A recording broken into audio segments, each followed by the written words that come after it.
Hi everyone, நான் doctor Sasitharan. So எல்லா தாய்மார்களுக்கும் ரொம்ப காமனாக ஒரு டவுட் இருக்குது.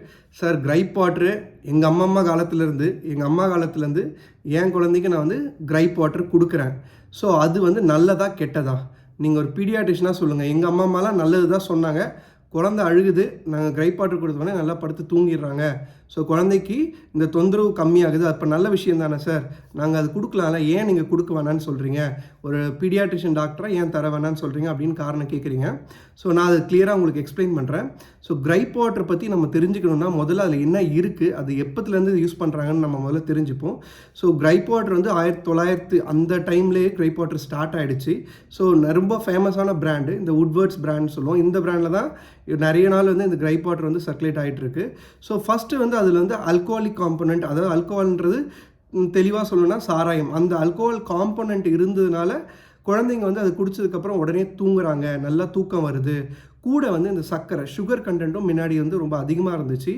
ஸோ அதனால் வலியை குழந்தை மறந்துட்டு அவங்க வந்து இந்த தூக்கம் நல்லா வருது, இந்த அழுதுட்டு இருக்க குழந்தை நல்லா தூங்குறாங்க அப்படின்னு அதை ஸ்டார்ட் பண்ண மக்கள் உணர ஆரம்பிச்சதுக்கப்புறம் அது ரொம்ப ஃபேமஸாக சர்க்குலேட் ஆகி உலகம் ஃபுல்லாக எல்லா இடத்துலையுமே இந்த வுட்வர்ட்ஸ் கிரைப் வாட்டர் வந்து ரொம்ப ஃபேமஸாக இருந்த ஒரு விஷயம். ஆனால் இப்போ எங்கள் குழந்தைங்களுக்கு வந்து அது கொடுக்கலாமா சார்? குழந்தை அழுகையே நிறுத்திடுது, நல்ல விஷயம் தானே, கொடுக்கலாமா அப்படின்னு கேட்டிங்கன்னா, ஸோ அதில் குறிப்பிட்ட சில எஃபெக்ட்ஸும் இருக்குது. அதாவது அட்வர்ஸ் எஃபெக்ட் இருக்குது, அதையும் நான் சொல்ல விரும்புகிறேன். ஸோ ஆஸ் ஐ செட் சொன்ன மாதிரி கிரைப் வாட்டரில் வந்து மேஜரான காம்பவுண்ட் பார்த்தீங்கன்னா சுகர் 1 கிராம் மேலே இருக்குது, 5 ml. ஓகேங்களா? அது கூட என்னென்ன இருக்குதுன்னு நீங்கள் பார்த்தீங்கன்னா வந்து இந்த சோடியம் பென்சோயேட் சொல்லுவோம். இது என்னென்னா இப்போ வயிற்றில் இந்த கேஸ் அதிகமாக ஃபார்ம் ஆகுறத கொஞ்சம் ஈஸியாக பிரேக் டவுன் பண்ணக்கூடிய ஒரு விஷயம். பட் ஏன் வந்து இது நாங்கள் வேணான்னு சொல்கிறோம் அப்படின்னு கேட்டிங்கன்னா, ஸோ ஒரு குழந்தை வந்து ஏதோ ஒரு காரணத்துக்காக அழுகுது. நிறைய டைம் நீங்கள் என்ன நினைக்கிறீங்கன்னா, கோழிக்குனா வயிறு வலியினால் குழந்தை அழுகுது, கிரைப் வாட்டர் கொடுத்தா சரியாயிடும் நீங்கள் நினைக்கிறீங்க. பட் ஒரு குழந்தை அழகிறதுக்கு வயிறு வலி மட்டும்தான் காரணமாக இருக்குமா அப்படின்னு நீங்கள் சிந்திக்கணும்.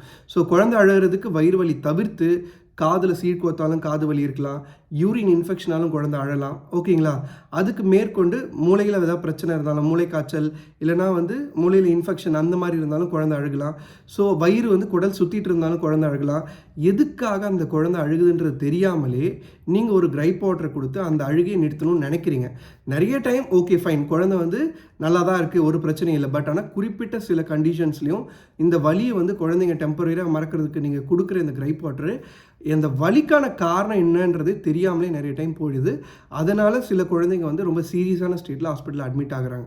ஸோ அதுதான் நாங்கள் மென்ஷன் பண்ணுறோம். இந்த கிரைப் வாட்டர் வந்து அதில் என்ன இருக்குதுன்னு நீங்கள் பாருங்கள். சுகர் இருக்குது, சர்க்கரை ரொம்ப அதிகமாக இருக்குது, இந்த சோடியம் பென்சோயேட் சொல்லுவோம், இதுவும் ரொம்ப அதிகமாக இருக்குது.